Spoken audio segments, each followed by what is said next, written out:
It's something you need to consider when you're purchasing an electric vehicle. Do you have access to a home charger or a garage? Are you able to add a charger at your house? Do you have chargers at your office? And what is your daily commute? So it's just, you have to ask yourself a few questions about your daily commute. And generally, almost every electric vehicle on the market has a range of 200 miles or more. And the daily commute is maybe 37 miles a day. So it just takes a little bit of thinking, and when you do the math, you understand it helps you to feel better and to quell those the stresses.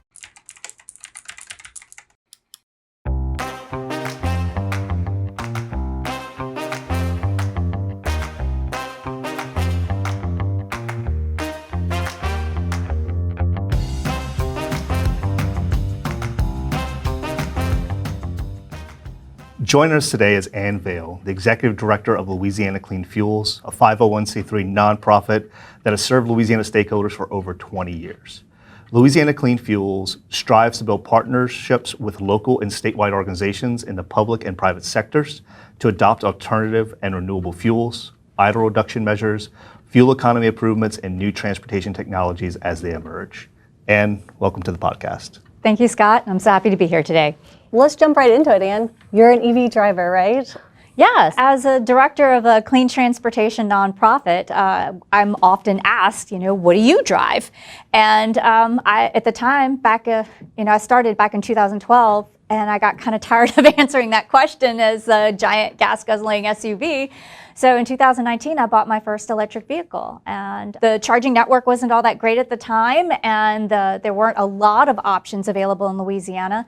So I went with a Tesla Model S, which had a range of 340 miles per charge that really suited my driving needs. Tell us more about that. What has it been like driving long distances, finding fueling stations with your EV? So when I first bought my car, I still had 3 kids in grade school. So we're talking working downtown, living in the suburbs, driving them back and forth to school and to all their after-school activities. I was putting in like almost over 100 miles a day. And at first I was really nervous about what the electric car was going to be like. Am I going to have enough range every single day? Where am I going to charge?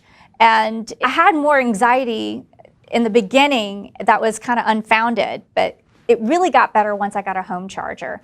So at first I was just plugging it into the wall, just one of your regular outlets, and it would take forever to charge. It would take over 12 hours to get a decent charge on my vehicle. Once I got a level 2 charger installed in my garage, it was much easier. I would plug in when I would get home, and even before I woke up in the morning, sometimes before I went to bed, my car would be fully charged and ready for me in the morning. And it completely suited my needs. There was no problem. That's what I see as the big benefit for an EV. Mm-hmm. Pause there. Can you explain what a level 2 charger is for our listeners that don't know? Sure. A level 2 charger is basically the same thing as like a 240 outlet, like what your dryer plugs into. And most vehicles can get 20 to 25 miles per hour of charging. Mine, I can get about 33 miles for every hour I charge on my level 2 charger. Zooming out of your experience and thinking about the general population, what do you think the big concerns are, or what do you know the big concerns are for drivers considering an EV purchase? There are a lot of people who worry about hurricane evacuations. How will my car do? Will I run out of fuel in the middle of the interstate while I'm waiting? And the great thing about electric vehicles in Louisiana is when you're sitting there in bumper-to-bumper traffic, your car is actually going to be more efficient than a gasoline vehicle, because a gasoline vehicle is having to keep everything running and keep the motor running, and it's draining fuel, where an electric vehicle, if you're not moving, it's not really using a lot of electricity. So they perform very well in stop-and-go traffic. So that was one of the things that I was kind of worried about in the beginning, and I've learned over time that it actually performs better than a gasoline vehicle. Yeah. So what you're speaking to is what we call range anxiety. Right. You know it well. It's a commonly used term for being concerned about what your range is in your electric vehicle, and if you'd be able to charge in time. Do you think range anxiety is a warranted concern? Is there merit to this concern that drivers have? It's something you need to consider when you're purchasing an electric vehicle. When I first bought my electric vehicle, I did have a little bit of anxiety about, would I be able to make my daily routes? And what if something happens in the middle of the day? But the charging networks are really improving. And with the Tesla charging network that already existed, it's very good and very robust. And new chargers are coming in every day that work for all the other vehicles, especially the fast chargers and level 2 chargers. There are more and more. So if you have access to home charging, there's little to no range anxiety at all for me, and for almost anyone who has a vehicle who gets at least 200 miles per charge, which is most vehicles that are on the market right now. As an EV driver myself too, that was a big decision when I was purchasing my vehicle. I'm on my second electric vehicle, and when I bought I've been driving what I'm currently driving for the past year and a half now, almost 2 years. The range, I get about 270 miles with my electric vehicle, and I spent the first year of driving that without a home charger. I just plugged into the outlet, and really that's all I needed from the time. And I drive all over our region, between Louisiana, Texas, Mississippi, and I really rely on the public charging infrastructure and really had to think about where I'm going with the range that I have. And range anxiety, as long as you have a good plan, that's the way to mitigate it, right? That's what we want to make sure. There's different apps out there for people to find chargers, and you can, as long as you're comfortable with your range and know where the chargers are at and plan it in, that's the key to range anxiety and home charging. Yeah, and most people only drive about 37 to 40 miles a day in their daily commutes, and that's a range of 200 miles for your vehicle is more than enough to get you through your daily commute. I think what some people worry about is what if something happens, or what if I'm going on a road trip? And that's where the fast charging networks really come in and are important to support that. What's a fast charger? So fast chargers are, sometimes they call them DC fast chargers, which is just direct current. And you can get your vehicle charged up, it could be anywhere from 20 minutes to 45 minutes, depending on your state of charge. How far are you going? How much battery capacity do you have left that needs to be filled? Sometimes I find myself on the road with a fast charger. I only need to charge for 15 minutes to get me to the next charger. You don't have to fully charge your vehicle up all the way every single time you stop. So it takes about the amount of time. You go in, you plug in your car, you go in, you go to the restroom, you grab a sandwich, you come back out, and your car is ready to go. What is the reality of the situation here in Louisiana, and do we have enough chargers to support the amount of vehicles that we have here? Yeah, so Louisiana only has about 11,000 plug-in vehicles on the road right now. That's plug-in hybrids and fully electric vehicles. And the amount of level 2 and fast charging sites that we have across the state are adequate to support the amount of chargers that we have. And if you're ever interested in taking a look at where those chargers are, there's so many apps out there. You can look at the AFDC, which is the Alternative Fuel Data Center, and they have a mapping tool that will show you where all the electric chargers are, whether they're level 1, level 2, level 3. Level 1 is your regular wall outlet. And it's growing every day. So what about the average EV driver? What are they doing in a day as far as what their commute looks like? So what does that look like? So the average commuter in Louisiana charges and maybe drive about 37 miles per day. And it depends on if you live in a rural area or if you're in an urban area. If you're in a rural area and you have to drive further to get to your work, so your commute may be a little bit longer. And you may have less fueling infrastructure for EVs in your hometown. So having chargers at your home or at your place of work becomes more important. So workplace charging can really be a great solution for those who maybe work in more rural and suburban areas. From the fleet perspective, so what I mean by fleet is a business or a government organization that operates their own vehicles. Talk about how they use their range and how they view that as well too. When we're talking to fleets, we always recommend that they look at electric vehicle as a tool. And is this the right tool for the job that you need it to do? Do you have a return to base fleet? Do you have a fixed route where you know how many miles you're driving every day? Is it very predictable? In those cases, the electric vehicle could be the perfect tool for the job. If they have very variable routes that are all over the place, they don't know where they're going, you're often in rural routes, it may not be the right time to look at an electric vehicle for that particular use case. So it all depends on how you're using the vehicle and where you're going, and a fixed route or not, if an electric vehicle is currently going to be the right option for you. There's a math equation there to figure out, is it right for you? Right, and you can talk to your automotive dealer, you can talk to your utility, you can talk to your local Clean Cities and Communities Coalition like us, and we can help advise you on what is the best solution for you. There's a lot of great resources out there for, consumer drivers, businesses, when they want to look at truly the economic impacts of comparing, the cost of driving an electric vehicle versus the cost of comparing a gas-powered car. How does this, when you look at this, there's a lot of great resources out there. We developed one at Entergy, that has a tool online for anyone to use to look at those cost comparisons, and also it looks at and compares the emissions as well too of different fuel types versus electric, because that's important to businesses as they look at ways on how does this impact the environment as well too. All right, staying on the infrastructure topic. EVs are growing, they're being adopted more quickly. Are we seeing the charging infrastructure grow at the same rate? Yes, it is, and I'm really excited about the National Electric Vehicle Infrastructure Program that is being implemented across the country. And earlier you mentioned rural communities, and I think that's really interesting to zero in on because they have a unique situation. What are the options for those that live in rural communities when it comes to charging? Number one is you're going to want to have access to a home charger if possible. So if you are able, if you own your own home, you have a garage or you have a place on the side of your building where you can have a charger installed, that is your best option, and it should suit your daily commute needs. Unless you're driving over 300 miles every single day, which most people don't even drive 300 miles in 1 week.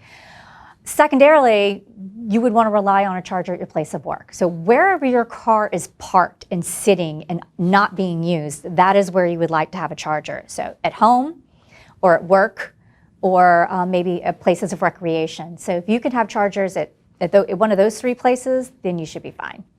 So Ann, talk to us about the federal funding opportunities that are coming our way. I'm familiar with the National Electric Vehicle Formula Grant Program, also called NEVI. There's the Charging and Fueling Infrastructure Grant Program as well too, or called CFI. What do these opportunities look like, and what are you doing to bring these to reality? Sure, so I want to start with NEVI, the National Electric Vehicle Infrastructure Program. State departments of transportation across the country are implementing this program. So the federal funding comes to the states. The state DOTs are the ones that administer these competitive grant programs. In Louisiana, our DOTD is unveiling an RFP for, request for proposal for people to build fast charging stations along interstate corridors. So the NEVI program is designed for your road trips. So this is when you want to leave your zip code, you're going outside of your normal daily commute, and you want to go to Florida, you want to take the kids to Florida, or you want to go on vacation. These interstate corridors are really important. It kind of mimics the road trip gas station experience where you pull off on the interstate, you go, you charge up for a little while, you grab a burger, the kids run out, everybody goes to the restroom, and you hop back in your car and you're back on the road. These fast chargers will give you that experience because there's no way you can get kids in and out of a restroom or purchase a sandwich in under 5 minutes. So by the time you're back 15, 20 minutes or so, you're charged and ready to go and hit the next station, a couple hundred miles down the road. But the NEVI stations are designed to be every 50 miles and within 1 mile of the interstate. So that is to give you that peace of mind that when you're traveling, you know that there will be a station nearby that you can hop over and charge at. And I think one thing too worth mentioning too, in Louisiana, I know it's not just the interstates, there's other routes being considered as well too, correct? Right, like LA1 and down into the Grand Isle area, we want to make sure that people who own EVs and fleets down there have an evacuation route to get out and be able to know that they have chargers available. And US 90 going from New Orleans up to Lafayette, connecting with LA1 too. It's a good alternative transportation route between the two, and not just relying on interstates, and again, looking at those evacuation areas in high hurricane prone areas as well too. So it's exciting to see what the states are doing. It's not just in Louisiana and Texas and Mississippi and Arkansas, and all across the US, states are starting to roll out these charging programs. And the first one was built in Ohio in late 2023. So it was really exciting to see this federal funding actually now come to fruition.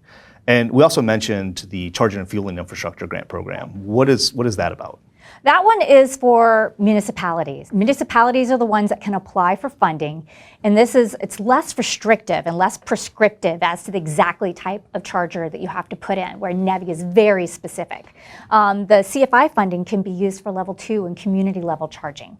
So this will help us to get into more of those rural areas, off interstate areas, maybe along state highways, community centers, and we can put fast chargers or level 2 chargers in, but it is the community that needs to apply for the funding. One thing you kind of mentioned earlier too, like your Tesla and the charging network. Talk to us about are there any concerns on what the industry is doing with proprietary charging networks, and how does the funding that's available, how does that alleviate? So the federal funding that is coming out wants to ensure that all people can use the chargers. CCS is what was originally prescribed in the NEVI program, but the industry is leaning towards NACS, which is the Tesla charging standard. And Tesla is opening up their charging standard to be used, and other vehicle manufacturers are adopting that. So what we're going to be seeing is that there's going to be different adapters, there are going to be different plugs available at all of these fast charging stations. So when you pull up, you will have options depending on what kind of vehicle you have, until the industry moves towards the standardizations to the NACS standard. I know as a non-Tesla driver myself, like I'm very excited about this, and so many more options. It's going to give me a lot more options to take Right. road trips and travel around. And right now, there's only very specific chargers I can use. But as the industry's evolving and we're moving towards a unified standard, the non-Tesla drivers are going to have more options out there. It's a very exciting time. It is. So what I'm kind of gathering from all of this is over the next 5 years, as NEVI is implemented, really this range anxiety concern it just continues to go away for drivers, because we're really alleviating all of that. I want to switch gears a little bit, Ann. So another concern we hear about is the grid, and what I mean by the grid is, you guys know, it's the electric grid. It's where the generated power is kind of distributed to all of our homes and businesses to ensure that everybody can turn on the lights when they need to and do all the other things. So it's the underlying infrastructure of the electricity and how it's delivered to us. So the electric grid being overloaded by having too many electric vehicles coming online at one time. Is this a valid concern? So the only way I think we could actually overload the grid, and you all would know this more than I, is if everyone bought an EV at the same time.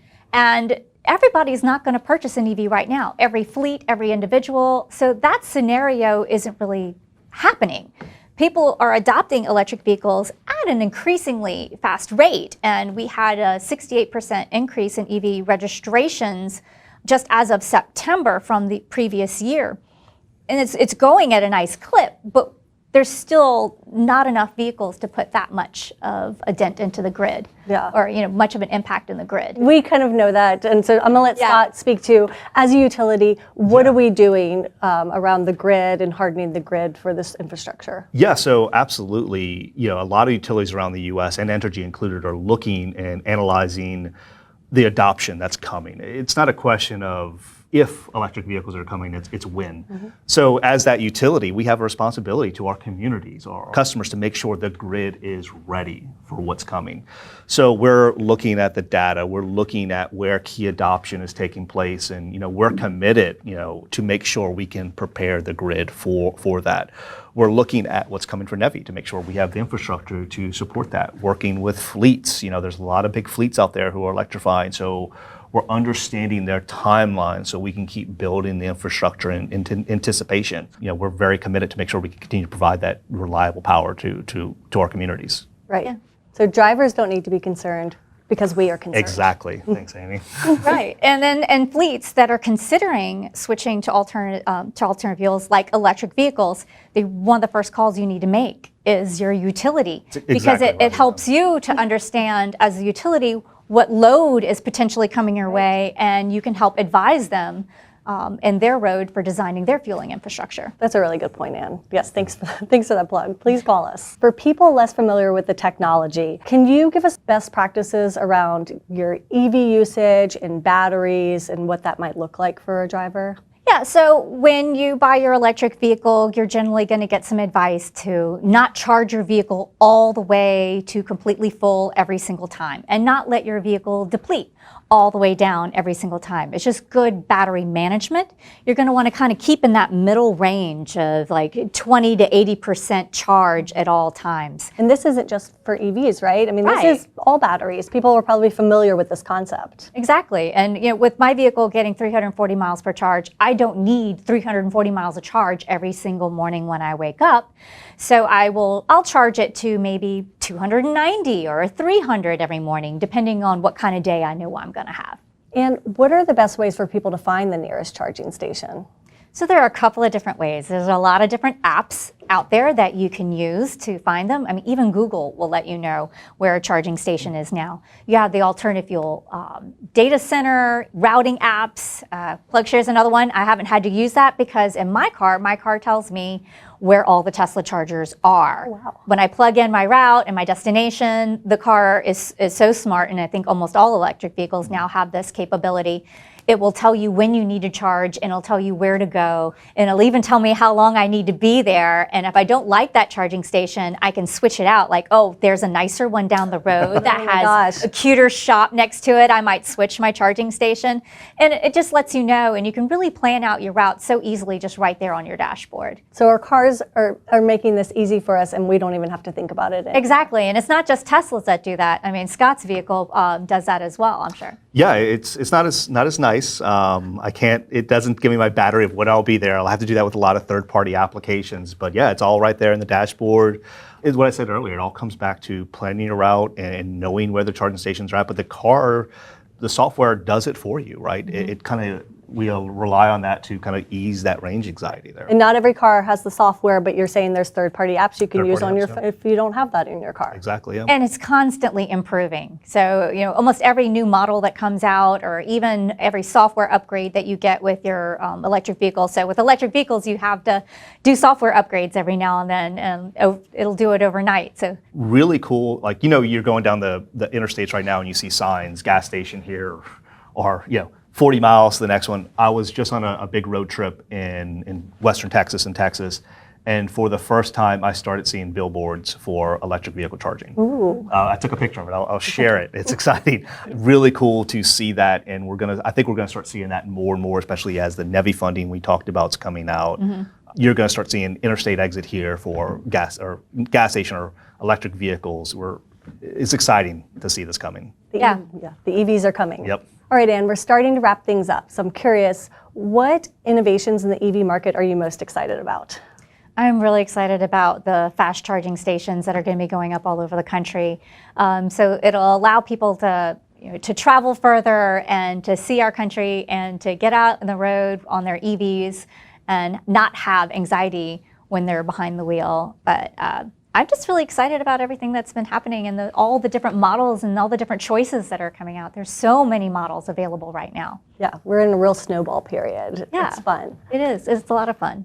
So, and the vehicles are fun too. They're so fun to drive. Well, y'all just described it. You're driving computers. It's really cool, and they just get better with every software update. A very fast computer. if anyone's still not convinced on, range factor, what would you say to them? It just depends on what your driving needs are. There's plug-in hybrids as well. So if you want that backup assurance, you can buy a plug-in hybrid.